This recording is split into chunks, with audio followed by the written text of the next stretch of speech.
experience in a business, Forrest retired BDM, or Business Development Manager from the BPO industry here in the Philippines before. So that was, nag-resign lang ako noong 2020 because of my disease. So let me share my story. Actually, I'll try to make this quick kasi hindi ko lang story ng parents ko. Let me ask first, meron po ba dito mga negative na tao? Marami ba? So, gaya ninyo, isa ako sa mga, actually before, I wasn't the one who was invited here. It was my mom. Siya yung invited guest talaga nung nilita ko before. And ako po, bilang negative, marami akong side comments before. Kahiya-hiyaman, pero yes, isa ako sa mga negative na tao before na hindi naniniwala sa kahit na anong produkto na. Do you know why? Why? Because I've already tried different kinds of promising products. Do you know, does anybody here knows Dr. Atoy Arboleda? Yes. So siya yung last kong na-try before si Cortier. And meron din mga stem cells and other products. I even tried yung mga lagang dahon ng sambong, lagang dahon ng paragis. So, ganun kalala yung sakit ko. So, let me start now. Actually, 17 years ago, I was only 25 years old then, when I was diagnosed with diabetes mellitus 2. So, ganun kaaga, 25 years old po ako nagkaroon ng diabetes. And then, syempre, bata, at nag-call center, ng time na yun.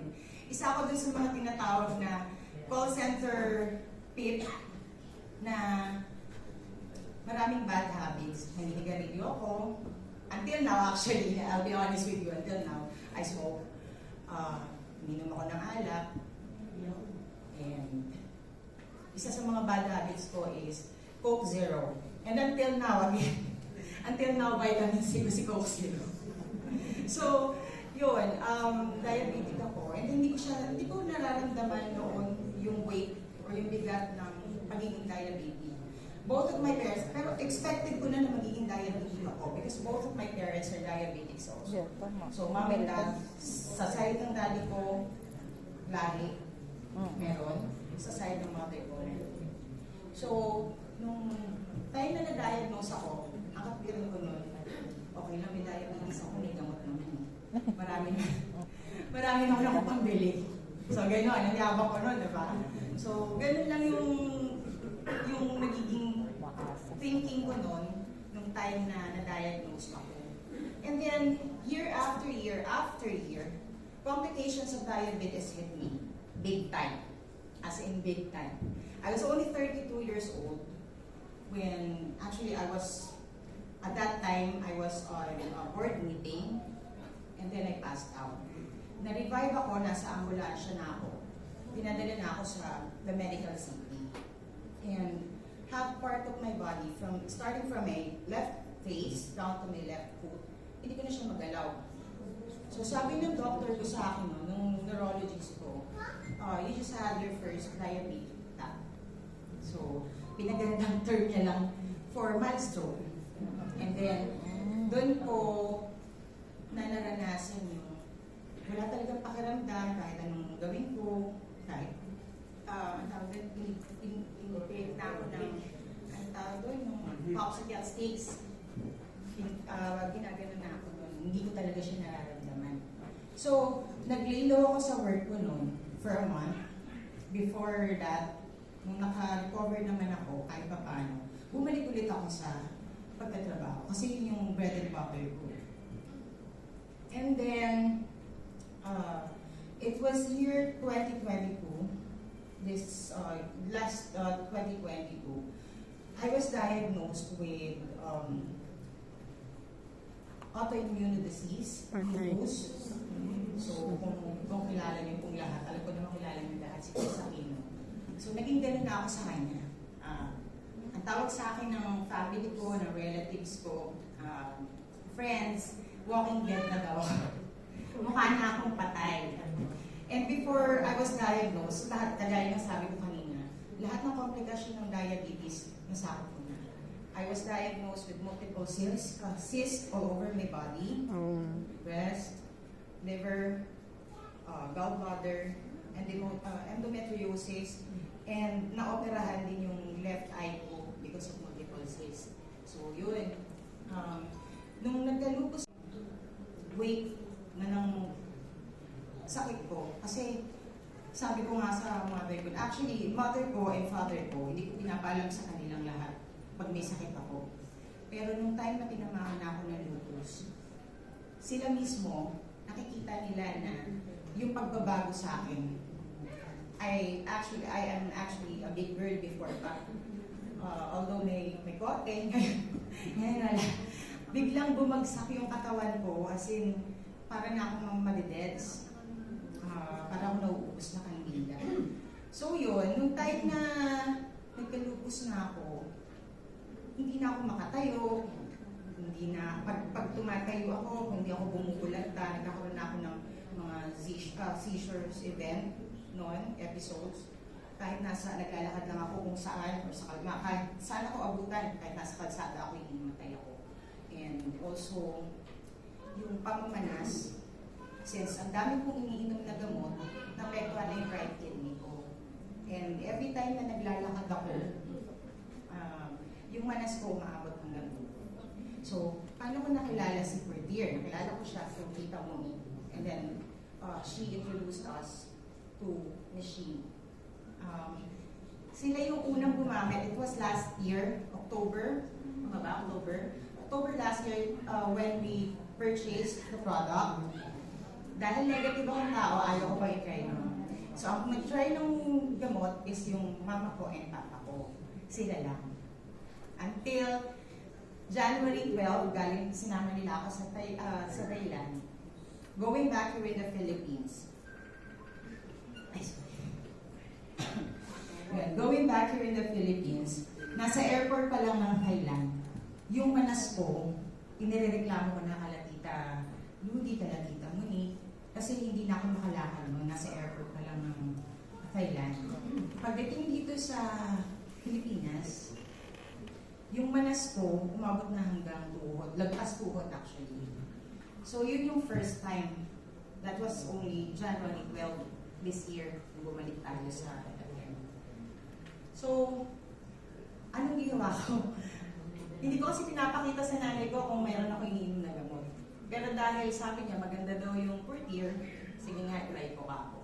Pero ma-attend ako ng mga seminars sinasama nila. So, yun yung first time kong nag-try ng product. I took 3 capsules of Perdier that time. That was 9. Yung tinry ko yung product. Tatlong capsules agad yung ininom ko. And all of a sudden, naisip ko, hindi ko lahat ng medications ko for diabetes and all of it, lahat ng mga gamot ko. Pati insulin, hindi na. Yun lang. 3 capsules of Perdier lang yung tinry ko nung day na yun. And to my surprise, the following morning, pagising ko, wala na yung manas ko. Wow!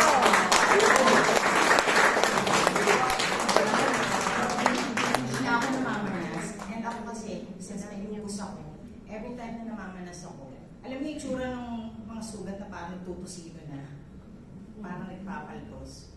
So, since diabetic ako, naging pangit na yung legs ko noon, nagkaroon ako ng mga sugat-sugat. And ang time na bago ako mag-take ng Perdier noon, paumpisa ng may blood na, yung parang pumutok na yung ugat sa paa ko. And pag-check ko yung sugat na yun, tuyo na siya, nabukas. So, ganyan siya. At kung tatanungin nyo kung naniwala ako kaagad nun. No. Sabi ko nun, baka ganun lang talaga yung epekto niya. Baka maganda sa manas. In denial. So, in denial pa rin ako nun. Pero tinuloy-tuloy ko yung pag-inom. Just 1 capsule at night. Ganun ko siya inom. Kasi nga hindi pa ako masyado convinced eh. Just 1 capsule at night. Kasi masarap yung laway. Kasi masarap yung tulog ko. Naging parang feeling ko magandang vitamins to for me. Ang sarap na tulog ko nun. And then, tinuloy-tuloy ko siya until our first OPP in Mandaluyong Access. every Saturday po kasi, since I have lupus, kailangan ko po mag-undergo through IV ng steroids. Just like Lisa po ng steroids. So, every Saturday po. And yung effect po ng steroids sa akin, alam niyo yung itsura ng mga chemotherapy? Without the gluta, ganun po yung pakiramdam. Hinang-hina ako, hindi ako makatayo. Lahat ng, kahit gusto kong kumain, nire-reject siya ng katawan ko. Kahit tubig, nire-reject siya. Sinusuka ko lahat. So, ganun yung pakiramdam ko. So, problemado ako nun kasi I had my steroids that day. And then at the same time, pagdating ng gabi, kailangan ko pumunta sa Maxis para to support our team dahil na OBP sa first day ng OBP namin sa Maxis. And then, yung time na yon na nag-Maxis kami, hindi ko ina-expect na kakayanin ko yung buong day. As in, wala akong naramdaman na kahit na ano, hindi pinulikat yung mukha ko, hindi pinulikat yung buong katawan ko, wala akong pain na nararamdaman, hindi ako nahilo, hindi ako bumulagta.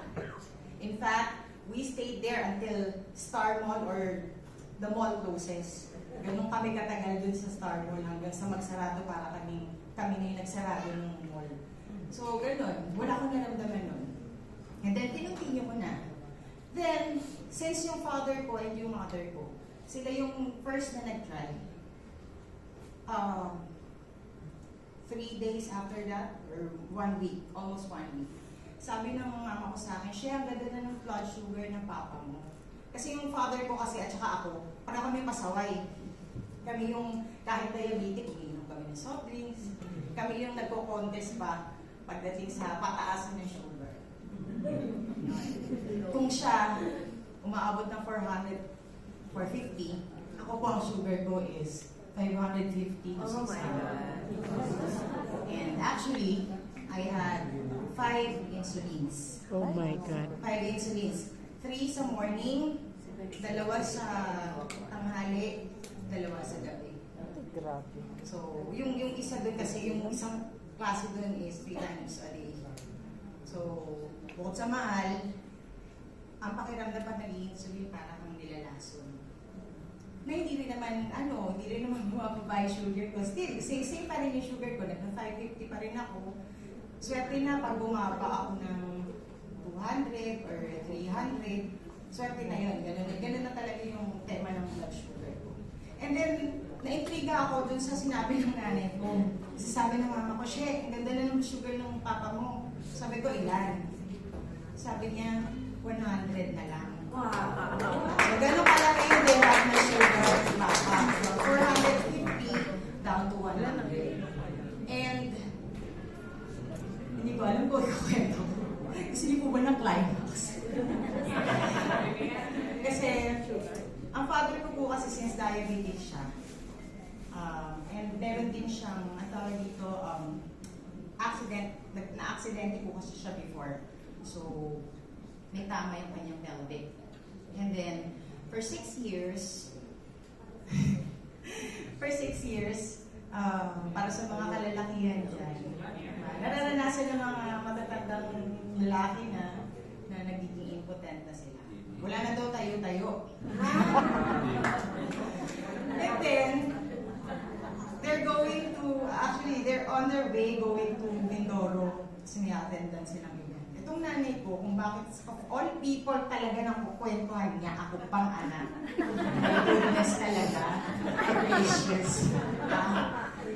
Ako pa talaga yung tinawagan niya. Akala ko urgent. Sabi niya, "She." Sabi ko, "Bakit kayo tumawag, ma? Ang problema?" Nasa barko pa sila nun, ha? Sabi niya sa akin, "Si papa mo, bakit ano nangyari?" Akala ko tumaas na yung sugar. Sabi niya, "She, si papa mo, tumatayo na." Actually, hindi na ganun yung kwento. Meron pa siya yung kwento na ayaw ko na sabihin kasi masyado ng matindi. So, sa makatuwid, si papa, for 6 years na impotent siya, nabuhay yung parang buhay. Si mother, drama lang din okay lang sa kanya na wala siyang sex life. Itong nanay ko, madalas pag nakikita ko lagi nakangiti. Ang mother ko kasi bumangita, yung